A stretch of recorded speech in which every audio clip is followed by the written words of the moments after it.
Okay, so get this. Living vampires. Mm-hmm. Not like the Bela Lugosi kind. Right. But actual people. Yeah. A whole community. Wow. And you know I'm all about a good deep dive. Mm-hmm. So we're cracking open this book, The Complete Vampyre Sanguinomicon Okay. by Father Sebastiaan. Interesting. Even the title sounds like a lost horror classic, right? Yeah, it does. But this is serious stuff, apparently. Yeah. We're talking actual practices, philosophy, the whole 9 yards. Wow. And get this, check this out. It's got a foreword by someone named Konstantinos. Really?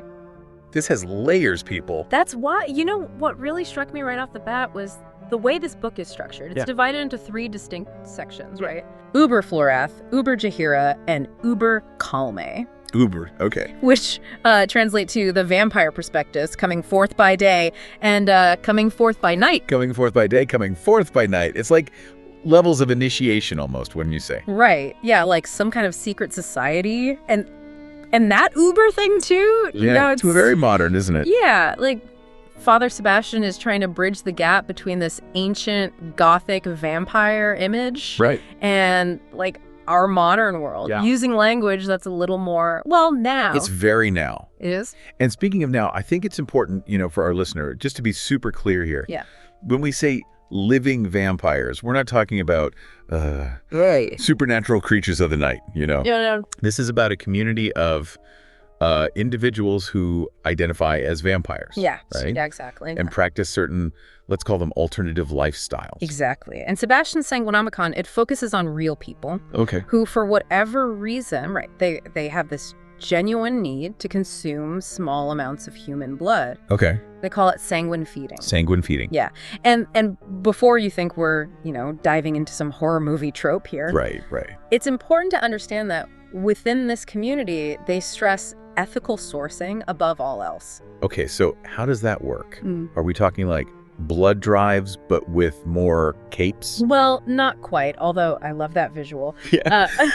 But the Sanguinomicon, it really stresses like informed consent. Okay. And safe practices, like those are paramount. Gotcha.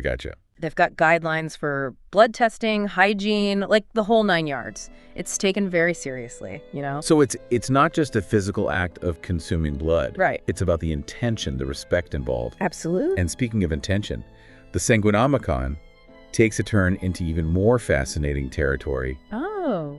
With the concept of psychic vampires. Psychic vampires. Yeah. And they get their energy not from blood. Okay. But from emotions. Interesting. Or psychic connections. Wow. See, this is where those titles, coming forth by day, coming forth by night, become especially interesting. Okay. It suggests that these individuals, whether, you know, they're sanguine or psychic vampires, have to navigate, you know, both the daytime normal world, but also their own more, shall we say, unconventional needs. A constant balancing act. Exactly. You've got your job, your relationships, your daily grind, and then this whole other side to your identity. Right. It makes you wonder how they reconcile those two worlds. And how do the people in their lives react to it? Yeah. Like, do they have to keep it a secret? Right. Are there support groups for this kind of thing? Right. Imagine trying to explain that to your grandma. Oh, God.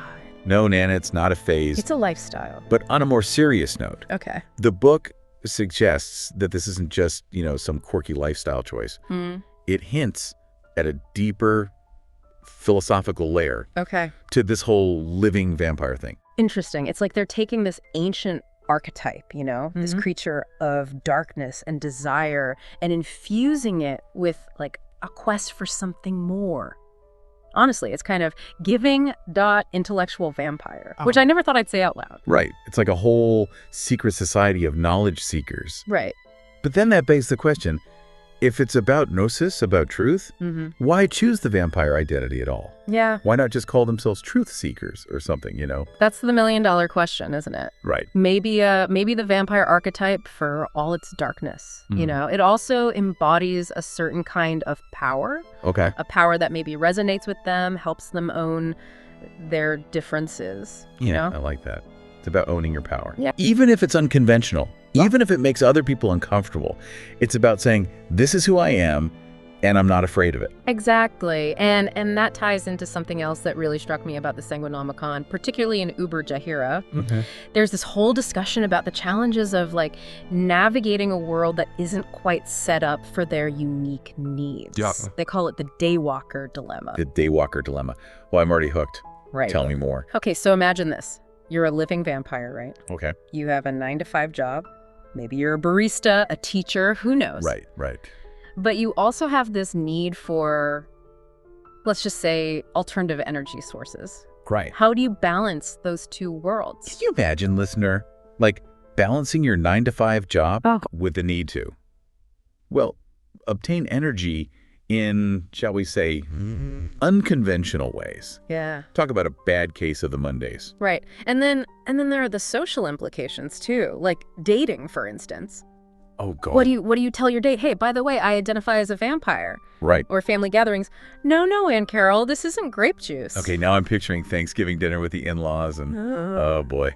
Yeah, things could get awkward pretty fast. It's a lot. Yeah. Yeah. But seriously, it raises a really fascinating question, I think. How much of yourself do you reveal? And to whom? Exactly. And how much do you have to like suppress a part of yourself, to fit in, to avoid judgment? And the Sanguinomicon doesn't offer any easy answers, but it does acknowledge the very real struggles that come with, living this kind of dual existence. It's like they're constantly code switching. Right.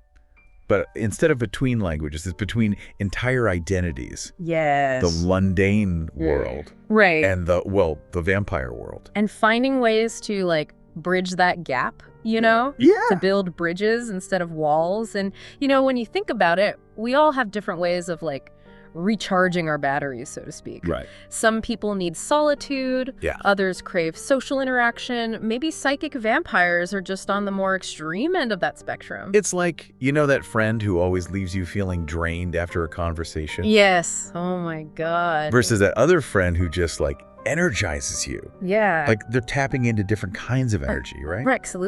Absolutely. And maybe the living vampire community, by explicitly acknowledging these different needs, Yeah. And finding ways to address them ethically? Right. Can teach us something about our own relationships. Yeah. And how we interact with the world around us. Right. Yeah, it really is like we're all part of this like invisible energy exchange, aren't we? Whether we realize it or not. It's true. Some people drain you, some people energize you. It's pretty wild when you actually stop and think about it. It is. But going back to the Sanguinomicon for a sec. Okay. And specifically this whole idea of Gnosis. Right. It seems like there's a real like hunger for knowledge within this community. Absolutely. Like they're not just accepting this traditional vampire label at face value, Right. They're digging deeper. Yeah, and that's what I find so fascinating about it, you know? Because on the one hand, you have this like ancient mythology, you have this whole visual language of fangs and darkness and eternal life and all that. Right.